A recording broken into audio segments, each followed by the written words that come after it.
Indian constitution में total 448 articles हैं।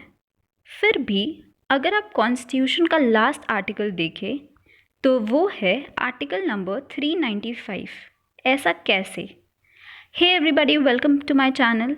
आज की इस वीडियो में हम इंडियन कॉन्स्टिट्यूशन के सोर्सेस के बारे में जानेंगे, पर इससे पहले प्रेजेंटली इंडियन कॉन्स्टिट्यूशन का स्ट्रक्चर है वो समझ लेते हैं। देखिए, 26 नवंबर 1949 को जब हमें हमारा कॉन्स्टिट्यूशन बन के रेडी हुआ था, तब इसमें 395 आर्टिकल्स, 22 पार्ट्स और 8 शेड्यूल्स थे। पर ये तो है 1949 की बात। तब से लेकर अब तक कॉन्स्टिट्यूशन में टोटल 103 अमेंडमेंट्स हो गए हैं, जिसके बाद अब हमारे कॉन्स्टिट्यूशन में 448 आर्टिकल्स, 25 पार्ट्स और 12 शेड्यूल्स है।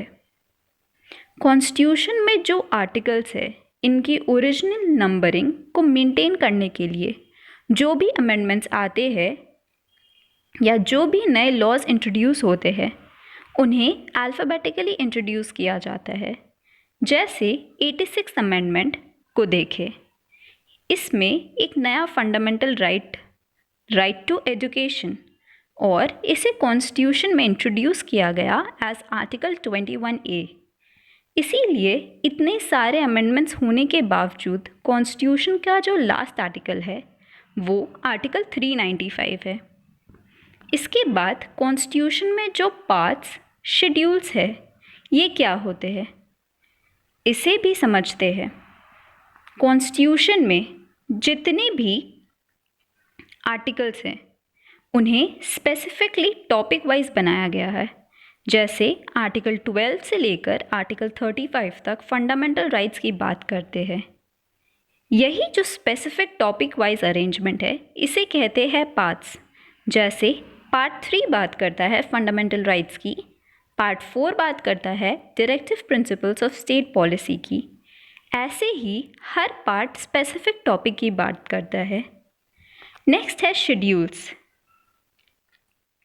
आर्टिकल में जो भी प्रोविज़न दिए गए हैं, इसके अलावा जो भी एडिशनल डिटेल्स होते हैं, जो भी लिस्ट्स होती है, उन्हें इंट्रोड्यूस किया जाता है एज शेड्यूल्स।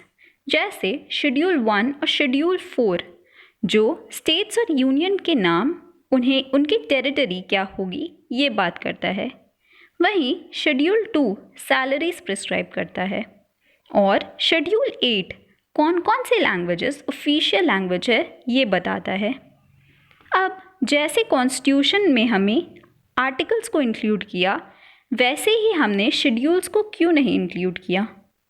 इसका आंसर है क्योंकि ऑलरेडी जो हमारा कॉन्स्टिट्यूशन है वो इतना लेंदी था, वो इतना बड़ा था कि उसमें अगर हम शेड्यूल्स को भी ऐड कर देते तो बहुत ही कॉम्प्लिकेटेड हो जाता।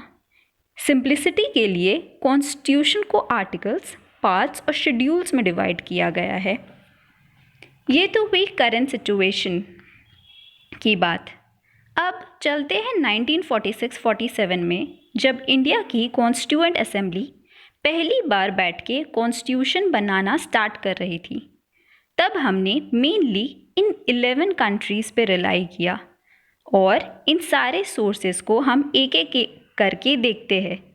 इसके साथ हम ये भी देखेंगे कि हर एक सोर्स के ऐसा कौन सा इम्पॉर्टेंट फीचर्स है जो हमने अपने कॉन्स्टिट्यूशन में इंसर्ट किया। सबसे पहला है the government of India act 1935।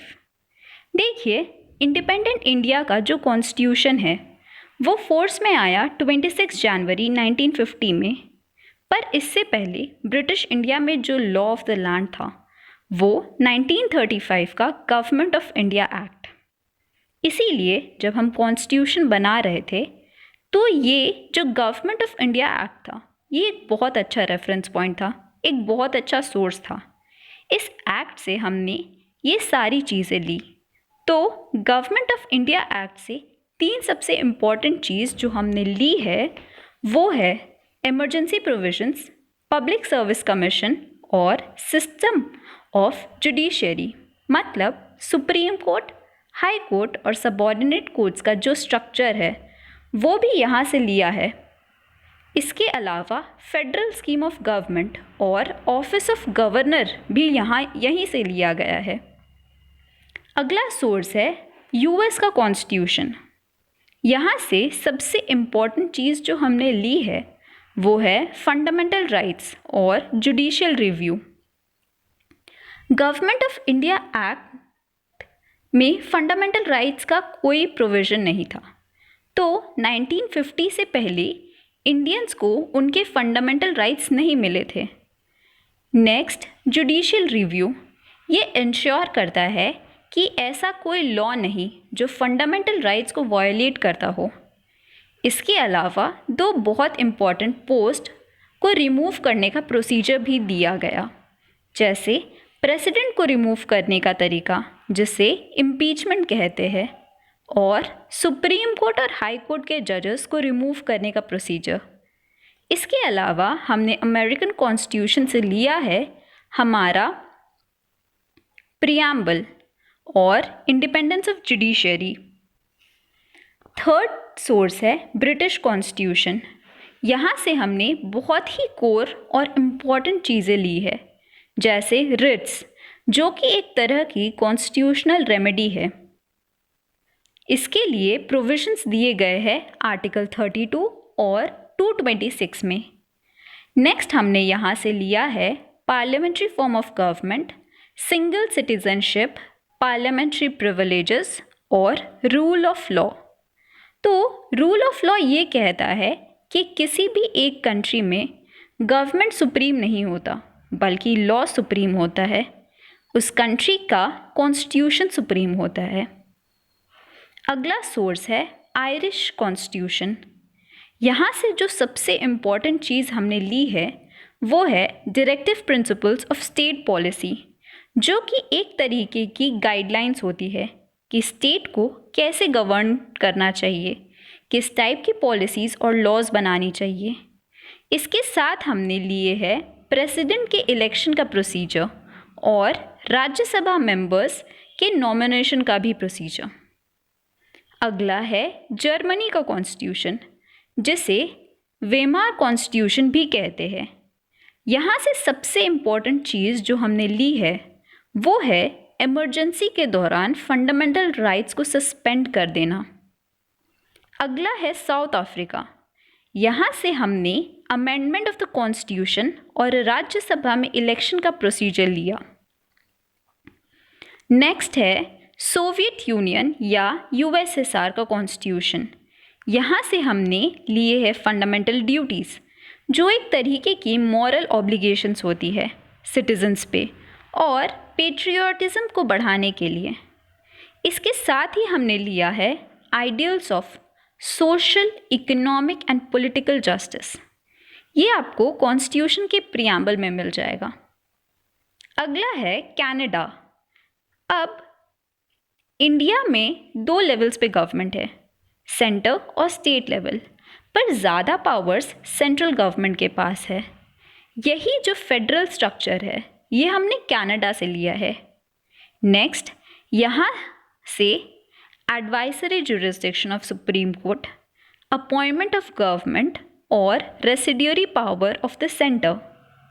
रेसिडियरी power क्या होता है कि जो भी मैटर्स है सेंट्रल और स्टेट और कॉन्करेंट लिस्ट में जो नहीं दिए गए उनके लॉज बनाने की पावर सेंटर के पास होती है। अगला है ऑस्ट्रेलिया, जहाँ से हमने कॉन्करेंट लिस्ट ली है जो शेड्यूल 7 ऑफ द कॉन्स्टिट्यूशन में दी गई है, और freedom of trade and commerce. अगला, पार्लियामेंट के दोनों हाउसेस के जॉइंट सिटिंग का प्रोविज़न भी हमने ऑस्ट्रेलिया से लिया। फ्रांस, यहाँ से हमने लिया है ideas of liberty, equality, fraternity and Republic. ये जो चारों इम्पॉर्टेंट वर्ड्स हैं ये आपको हमारे प्रियम्बल में मिलेगी। और लास्ट है जापान, जहाँ से हमने प्रोसीजर इस्टेब्लिश बाय लॉ लिया। इसके लिए सबसे इम्पॉर्टेंट प्रोविज़न है आर्टिकल 21। ऐसे ही और वीडियोस देखने के लिए आपको बस मेरे चैनल को सब्सक्राइब करना है। अगर आपको इस वीडियो में कोई भी क्वेरी हो तो Please let me know in the comment below and I'll get back to you. That's it for now. Are you?